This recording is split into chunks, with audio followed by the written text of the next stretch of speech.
mentioned on the As we LD look back brief, out at the crew Launchpad was also 39A updated during and their weather SpaceX's brief Falcon 9 rocket, that SpaceX is looking at a spacecraft hydraulic on top. issue This is out at the pad where the with some ground astronauts will be equipment heading once related they to the clamp leave arm. astronaut crew quarters. So they got a crew out Give you there an that's update. working that. You heard this mentioned on the LD brief. They made the crew aware. was also updated during their weather brief. So we'll wait an update that SpaceX on is looking the at progress a hydraulic of that work. issue out at the pad. Otherwise, with some ground everything equipment else is good. The related to the clamp arm. spacecraft is good. So The they got a launch crew out vehicle is there good. That's working that. They made the crew aware.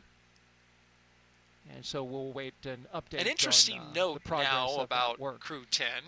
Otherwise, After the everything else is long-duration good. mission is complete, fast Spacecraft forwarding is to good. the end Launch of their vehicle mission, is good. Crew 10 will be the first NASA commercial crew mission to target a return splashdown in the Pacific Ocean. NASA and SpaceX have been working together towards the certification and readiness for Dragon recoveries on the west coast of the United States. Since 2019, Dragon recoveries have been like this, primarily occurring off the Florida coast. In the Pacific Ocean. SpaceX is moving Dragon recovery operations to off the coast of California to allow Dragon to complete its deorbit before safely jettisoning the trunk over the Pacific Ocean now, which is comparable to the first 21 Dragon missions. Off the Florida coast. Crew splashdown locations are on your screen now. You see the map. Off the coast of California to allow Dragon to complete its deorbit before safely jettisoning the trunk over the Pacific Ocean now, which is comparable to the first 21 Dragon missions. Will be stationed in Long Beach, California to support the new operations. This will establish this capability that improves public safety. Oceanside and NASA and SpaceX worked for months establishing a number of things. So they had to get new sites, obtain regulatory approvals, they performed engine assessments, software changes, tabletop exercises, and flight rule updates. So a lot went into this to move this operation out to California. Crew 9 is still targeted to come home obtain the regulatory way that we traditionally do, They performed engine near Florida, off the coast. Changes, tabletop but this is a change for Crew 10. Flight rule updates. Yeah, and that vessel named Shannon, that's after NASA astronaut Shannon Walker. These ships have actually been named after astronauts that have flown on the Dragon vehicles. So another nice touch that, we like and that steeped with tradition. But this is a change for Crew 10. Yeah, and that vessel named Shannon, that's after NASA astronaut Shannon Walker. These ships have actually been named after astronauts that have flown on the Dragon vehicles. So another nice touch that we like and that steeped with tradition. And since we are talking about pre-launch traditions, let's talk about another one. The signing of the patch. Yeah, so here they are. You can see Anne McClain signing just underneath her patch, and there's Vapor doing the same thing.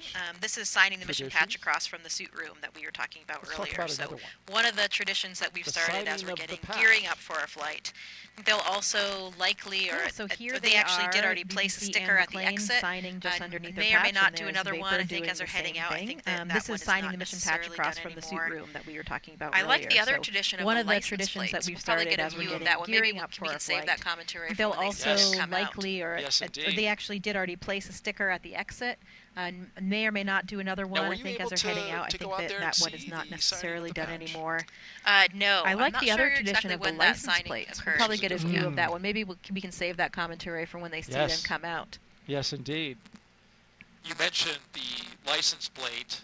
That now, were you able to go out there and see walk out of these doors? We'll see all four of them. No, I'm not sure exactly when that signing occurred.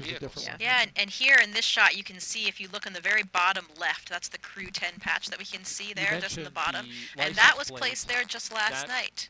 May or may not have actually seen that happen. I was about to say that is one sharp eye that you have, but you were there, so you know where it was placed. If you look on the very bottom well, that's nice, right there on the bottom left. You can see there, just in the bottom of the screen, and that was placed there just last patches that go down. May or may not. Yeah, it's humbling, you know, standing there when you're getting ready to do that, and just thinking about all the history and all the flights before, all the different shuttle astronauts that had. Also stuck there, patch stickers there, and just thinking about all of the shoulders of giants, really, that have walked through these doors before you. Standing there when you're getting ready to do that, and just thinking about all the history and all the flights before, all the different shuttle astronauts that had also stuck there, patch stickers there, and just thinking about all of the shoulders of giants, really, that have walked through these doors before you. Where media have gathered, as well as family and friends of the astronauts. A wider view of the outside. Yeah, see the cars lined up there ready to accept the astronauts. That's another cool tradition. They actually changed the license plates for each of the different crew launches. This is the outside now. This one today, they all have the same license plate, and it actually says Lift 10 off. So it's LIF, the number 1, number 0, and then OFF. So it's like a lift off with a 10 in the middle for Crew 10. Clever one. I like that. There it is. There it is. And this one today, they all have the same license plate, and it actually says Lift 10 off. So it's LIF. I'm not sure whose idea it was. I remember for Crew 2, there were 3 different ones. There was like a reduce, lift reuse, off and recycle. with a 10 in the middle for Crew 10.